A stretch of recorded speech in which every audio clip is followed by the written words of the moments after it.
اعوذ باللہ السمیع العلیم من الشیطان اللعین الرجیم بسم اللہ الرحمن الرحیم اللہم صلی علی محمد وآل محمد وعجل فرجہم اجمعین۔ معزز مومنین و مومنات، السلام علیکم۔ گناہان کبیرہ کے سلسلے میں آج ہم جس گناہ پہ گفتگو کریں گے وہ ہے امانت میں خیانت۔ قرآن مجید فرقان حمید میں خیانت کے موضوع پر بہت زیادہ آیتیں موجود ہیں۔ سورہ انفال کی ابتدائی آیت کے ابتدائی الفاظ ہیں کہ ان اللہ لا یحب الخائنین، بے شک خدا خیانت کرنے والوں کو پسند نہیں کرتا۔ اسی طرح سے سورہ آل عمران کی آیت 161 اور 162 میں بھی یہی تذکرہ ہے کہ اور جو خیانت کرے گا تو ہر چیز کی خیانت کی ہے، قیامت کے دن وہی چیز بینہ خدا کے سامنے لانا ہوگی اور پھر وہ شخص اپنے کیے کا پورا بدلہ پائے گا، اور ان کی کسی طرح سے حق تلفی نہیں کی جائے گی۔ بھلا جو شخص خدا کی خوشنودی کا پابند ہو، کیا وہ اس شخص کے برابر ہو سکتا ہے جو خدا کے غضب میں گرفتار ہو، جس کا ٹھکانہ جہنم ہے، اور وہ کیا برا ٹھکانہ ہے۔ یعنی خیانت کرنے والوں کے لیے کہا گیا ہے کہ جو خیانت کرتا ہے وہ جس چیز کی خیانت کرتا ہے قیامت کے دن اس کو خدا کے سامنے وہی چیز لا کے پیش کرنا ہوگی۔ کیسے؟ کہ ممکن ہی نہیں، اور پھر اللہ رب العزت اس کو پورا کا پورا بدلہ دے گا اس خیانت کا کہ جو اس نے کسی کی امانت میں کی ہوگی۔ رسول خدا صلی اللہ علیہ وآلہ وسلم فرماتے ہیں جو شخص دنیا میں اپنے پاس رکھی ہوئی امانت میں خیانت کرے گا، اسے اس کے مالک تک نہیں لوٹائے گا اور اسے موت آ جائے گی تو وہ میری ملت میں رہتے ہوئے نہیں مرے گا، یعنی وہ مسلمان کی موت نہیں مرے گا۔ مرنے سے پہلے جو بھی امانتیں تمہارے پاس کسی کی ہیں، تمہیں اس کے لیے کسی اور کو امین بنا کے جانا ہے، بتا کے جانا ہے یا لوٹا کے جانا ہے۔ رسول خدا صلی اللہ علیہ وآلہ وسلم جن کو کفار اور مشرکین جان کے دشمن بھی امین کہا کرتے تھے اور مارنے کے لیے سازشیں بناتے تھے، لیکن اپنا تمام قیمتی اموال رسول خدا صلی اللہ علیہ وسلم کے پاس رکھا کرتے تھے۔ شب ہجرت رسول خدا نے اپنے تمام امانتیں جو لوگوں کی آپ کے پاس تھیں مولا کائنات علی بن ابی طالب کے سپرد فرمائی اور آپ نے ہجرت کری، اور رسول خدا فرما کے گئے کہ صبح اٹھ کر یہ تمام امانتیں ان کے مالکوں تک پہنچا کے چلے جانا۔ اور یہ علم جو مولا کائنات کو اللہ رب العزت کی طرف سے رسول خدا کے زبان مبارک چوسنے سے حاصل ہوا تھا، اور رسول خدا نے وہ صرف امانتوں کا ذکر کیا تھا اور کس کی کتنی امانت ہے، کیا مال تھے، یہ سب مولا کائنات کو اس علم کی وجہ سے معلوم تھا، اور دوسرے دن آپ نے وہ تمام امانتیں ان کے مالکوں تک لوٹائیں، اور پھر آپ بھی ہجرت کر کے مکہ سے مدینہ تشریف لے آئے۔ اس طرح مولا کائنات علی بن ابی طالب فرماتے ہیں کہ 4 چیزیں ایسی ہیں کہ ان میں سے ایک بھی اگر کسی کے گھر میں داخل ہو جائے تو وہ مالی اعتبار سے تباہ ہو جاتا ہے، اور کبھی بھی اس گھر میں برکت نہیں ہوتی، وہ گھر کبھی آباد نہیں رہتا۔ پھر آپ نے فرمایا وہ 4 چیزیں ہیں خیانت، چوری، شراب خوری اور زنا۔ بس جس گھر کے کسی فرد یا افراد میں ان 4 برائیوں میں سے کوئی ایک برائی بھی پائی جائے تو اس گھر سے برکت اٹھ جاتی ہے اور وہ گھر مالی اعتبار سے تباہ ہو جاتا ہے۔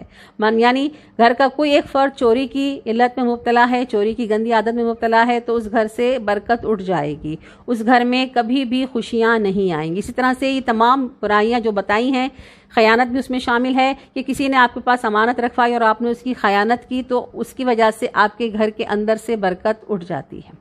پیغمبر اکرم صلی اللہ علیہ وآلہ وسلم ارشاد فرماتے ہیں کہ امانت کا لحاظ دولت مندی اور مالی پریشانی سے بے نیازی کا موجب ہے، جبکہ خیانت مالی پریشانی اور فقر کا سبب بن جاتی ہے۔ امام جعفر صادق علیہ السلام فرماتے ہیں کسی شخص کے لمبے رکوع اور سجود کو نہ دیکھو، چونکہ ممکن ہے کہ یہ اس کی عادت بن گئی ہو اور وہ اس عادت کو ترک نہیں کر سکتا، اس کے لیے سخت مشکل ہو اس کو چھوڑنا، لیکن سچ اور امانت داری کو دیکھو کہ وہ کتنا سچ بولتا ہے اور کتنا وہ امین ہے، کتنا وہ امانت دار ہے، لوگوں کی امانتوں کا خیال کرتا ہے۔ یہ 2 خصلتیں ایسی ہیں جو ایمان کے قوی ہونے اور آدمی کے سعادت مند ہونے کی دلیل ہے۔ یعنی نمازیں اور روزہ اس کی دلیل نہیں ہے، بلکہ اس کے یہ معاملات دیکھیں کہ وہ لوگوں کے ساتھ کس قسم کے معاملات رکھتا ہے۔ امام جعفر صادق علیہ السلام ارشاد فرماتے ہیں کہ خدا سے ڈرو، اور جس شخص نے بھی تمہارے پاس کوئی امانت رکھوائی ہے اس کو امانت بر وقت لوٹا دو، اور فرماتے ہیں کہ اگر مولا علی کا قاتل بھی مجھے امین سمجھ کے میرے پاس امانت رکھتا تو میں ضرور اسے بر وقت لوٹا دیتا۔ یعنی دشمن اہل بیت نے بھی اگر آپ کے پاس کوئی امانت رکھوائی ہے تو آپ کو کوئی حق حاصل نہیں کہ اس کی امانت میں خیانت کریں، آپ نے اس کی امانت کو ویسے ہی اس کو لوٹا دینا ہے اور وقت سے پہلے اس کو پہنچا دینا ہے۔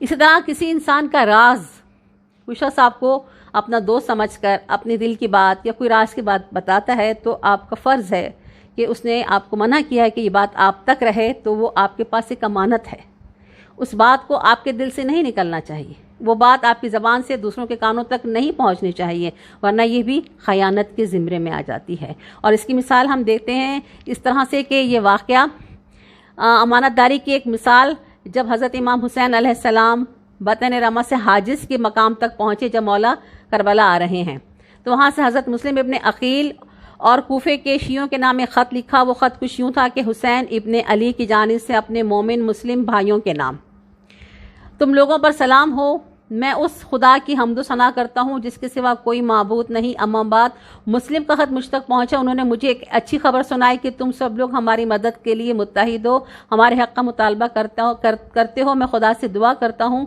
کہ تمہارا انجام بخیر ہو، تم لوگوں کے اس اقدام پر اچھی جزا دے۔ میں منگل 8 ذی الحج کو مکہ سے نکل کر تم لوگوں کی طرف حرکت میں نے شروع کی ہے۔ جب میرا قاصد تمہارے پاس آئے گا تو تم اپنے کام میں سرعت اور سنجیدگی پیدا کرو، میں کچھ ہی دنوں میں انشاءاللہ تمہارے پاس آ جاؤں گا۔ والسلام ورحمۃ اللہ وبرکاتہ۔ یہ خط امام حسین علیہ السلام نے قیس بن ابن مسہر سیداوی کو دیا اور اسے لے کر کوفے کی سرحد پر پہنچ گئے۔ جب وہ وہاں پہنچا تو اسے وہاں گرفتار کر لیا گیا، تو اس نے فوراً امام علیہ السلام کا یہ خط پھاڑ کے ٹکڑے ٹکڑے کر دیا۔ اس کو پکڑ کے ابن زیاد کے پاس لے جایا گیا۔ ابن زیاد نے جب اس سے خط مانگا تو اس نے کہا کہ میں نے اسے ٹکڑے ٹکڑے کر دیا ہے۔ ابن زیاد نے کہا کیوں؟ تو اس نے کہا کہ اس لیے کہ تو جان نہ سکے کہ اس میں کیا لکھا ہے۔ ابن زیاد نے پوچھا خط کس کے نام تھا؟ تو کہا کچھ ایسے لوگوں کے نام تھا جن کو میں نہیں جانتا۔ ابن زیاد نے کہا کہ تم مجھے بتاؤ ورنہ میں تمہیں ممبر پہ لے جاؤں گا اور وہاں سے تمہیں جھوٹوں پر لعنت بھیجنی ہوگی۔ نعوذ باللہ، وہ امام حسین علیہ السلام کی شان میں گستاخی کروانا چاہتا تھا۔ قیس ابن مسہر ممبر پہ گئے اور پھر فرمایا لوگوں کو کہ اے لوگو، حسین ابن علی خدا کی بہترین مخلوق ہیں اور رسول خدا کی بیٹی فاطمہ الزہرا سلام اللہ کے فرزند ہیں، میں ان کا قاصد ہوں، میں انہی کا پیغام لے کر آیا تھا اور تاکہ تم ان کی آواز پر لبیک کہو۔ اور پھر اس کے بعد اس نے ابن زیاد پر اور اس کے باپ پر لعنت بھیجی اور مولا کائنات علی ابن ابی طالب اور تمام ائمہ اطہار پر درود و سلام بھیجا۔ ابن زیاد نے حکم دیا کہ اس کو محل کی دیوار پہ لے جاؤ اور اس کو وہاں سے پھینکا جائے، اور اس کو بہت بلندی پہ لے جا کر اس کے ہاتھ پیر باندھ کر اسے بلندی سے پھینکا گیا۔ اس کے جسم کی ساری ہڈیاں ٹوٹ گئیں اور وہ وہیں پہ شہید ہو گیا۔ لیکن اس نے امام علیہ السلام کے راز کو آشکارا نہیں کیا، وہ راز جو امام علیہ السلام نے اس کو قاصد کے طور پر دیا تھا اپنے پیروکاروں کے لیے، وہ اپنے پیغام دے کر لیکن اس راز کو، اس خط کو ہمیشہ کے لیے چھپا کے چلا گیا۔ امام حسین علیہ السلام کو جب قیس کے حالات کا علم ہوا تو آپ کی آنکھوں میں آنسو آ گئے، اور پھر اس کے بعد آپ نے یہ قرآن پاک کی آیت پڑھی کہ سورہ احزاب کی آیت ہے کہ مومنین میں سے بعض لوگ ایسے ہیں جو مر کر بھی اپنا عہد پورا کرتے ہیں اور ان میں سے بعض منتظر بیٹھے ہیں۔ تو یہ امانت کو امانت سمجھ کر امین ہونے کا حق ادا کیا ہے۔ اللہ رب العزت ہم سب کو توفیق عطا فرمائے کہ جو ہم محبت محمد و آل محمد کا دعویٰ کرتے ہیں تو ہمیں اللہ رب العزت ان تمام باتوں پر عمل کی توفیق عطا فرمائے کہ ہم امانت کو امانت داری کے ساتھ ادا کریں اور اس میں خیانت نہ کریں۔ اللہ رب العزت ہم سب کو ہر گناہ صغیرہ اور کبیرہ سے بچنے کی توفیق عطا فرمائے، آمین یا رب العالمین۔ وما علینا الا البلاغ المبین۔ اللہم صلی علی محمد وآل محمد وعجل فرجہم اجمعین برحمتک یا ارحم الراحمین۔